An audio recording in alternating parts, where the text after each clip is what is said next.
માટીના રમકડાંની વાર્તા। મારી ચેનલમાં નવા છો તો મારી ચેનલને લાઈક કરો, શેર કરો, સબસ્ક્રાઇબ કરો, ધન્યવાદ। ઘણા સમય પહેલા ચુઈ ગામમાં એક કુંભાર રહેતો હતો। દરરોજ તે શહેરમાં જઈને માટીના વાસણ અને રમકડાં બનાવીને વેચતો હતો। આ રીતે તેમનું જીવન ચાલતું હતું। રોજબરોજની મુશ્કેલીઓથી કંટાળીને એક દિવસ તેની પત્નીએ તેને માટીના વાસણો બનાવવાનું અને વેચવાનું બંધ કરવાનું કહ્યું। હવે સીધા શહેરમાં જાઓ અને નોકરી શોધો, જેથી આપણે થોડા પૈસા કમાઈ શકીએ। કુંભાર પણ તેની પત્નીની વાત સાચી માનતો હતો। તે પોતે પણ તેની હાલતથી પરેશાન હતો। તે શહેરમાં ગયો અને ત્યાં કામ કરવા લાગ્યો। તે કામ કરતો હોવા છતાં તેને હંમેશા માટીના રમકડાં અને વાસણો બનાવવાનું મન થતું। તેમ છતાં તે ચૂપચાપ પોતાનું કામ કરતો રહ્યો। તેને આ રીતે કામ કરવામાં ઘણો સમય પસાર કર્યો। એક દિવસ તે જ્યાં કામ કરતો હતો તેને તેના પુત્રના જન્મદિવસ પર તેને બોલાવ્યો। દરેક વ્યક્તિએ જન્મદિવસની ભેટ તરીકે મોંઘી ભેટ ખરીદી હતી। કુંભારે વિચાર્યું કે આપણા ગરીબોએ આપેલી ભેટનું કોણ ધ્યાન રાખે છે, તેથી હું માટીનું રમકડું બનાવીને માલિકના બાળકને આપું છું।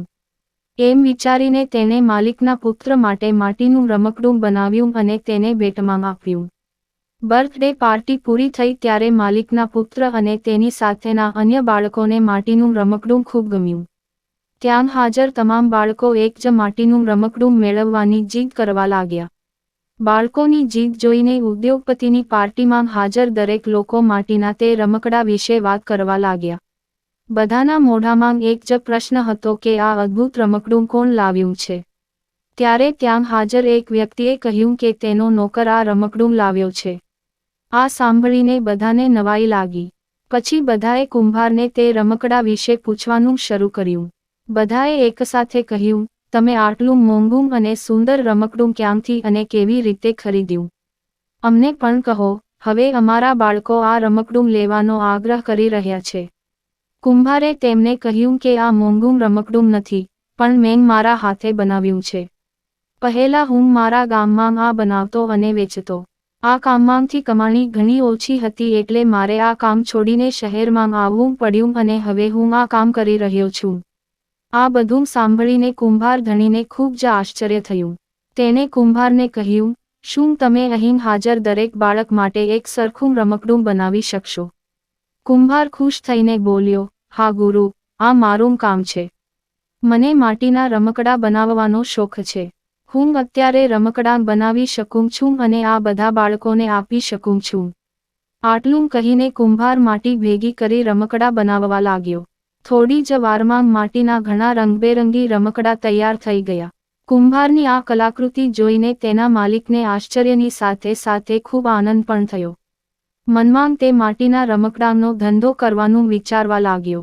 તેને થયું કે તે કુંભાર પાસેથી માટીના રમકડાં મેળવશે અને પછી તેને પોતે વેચશે। એમ વિચારીને તેણે કુંભારને માટીના રમકડા બનાવવાનું કામ સોંપ્યું। માટીના રમકડાં બનાવવાની તેમની કુશળતાથી કુંભારનો માસ્ટર ખુશ હતો, તેથી વેપારીએ કુંભારને રહેવા માટે સારું ઘર અને તગડો પગાર આપવાનું નક્કી કર્યું। કુંભાર તેના ગુરુની આ ઓફરથી ખૂબ જ ખુશ હતો। તે તરત જ તેના ગામ ગયો અને તેના પરિવારના સભ્યોને તેની સાથે રહેવા લાવ્યો। અનાજની તંગી અને પૈસાની તંગી સામે ઝઝૂમી રહેલા કુંભારનો પરિવાર વેપારીએ આપેલા ઘરમાં આરામથી રહેવા લાગ્યો। કુંભારે બનાવેલા રમકડાંમાંથી વેપારીને ઘણો નફો પણ થયો। આ રીતે દરેક વ્યક્તિ પોતાનું જીવન આનંદ અને આનંદથી જીવવા લાગ્યો।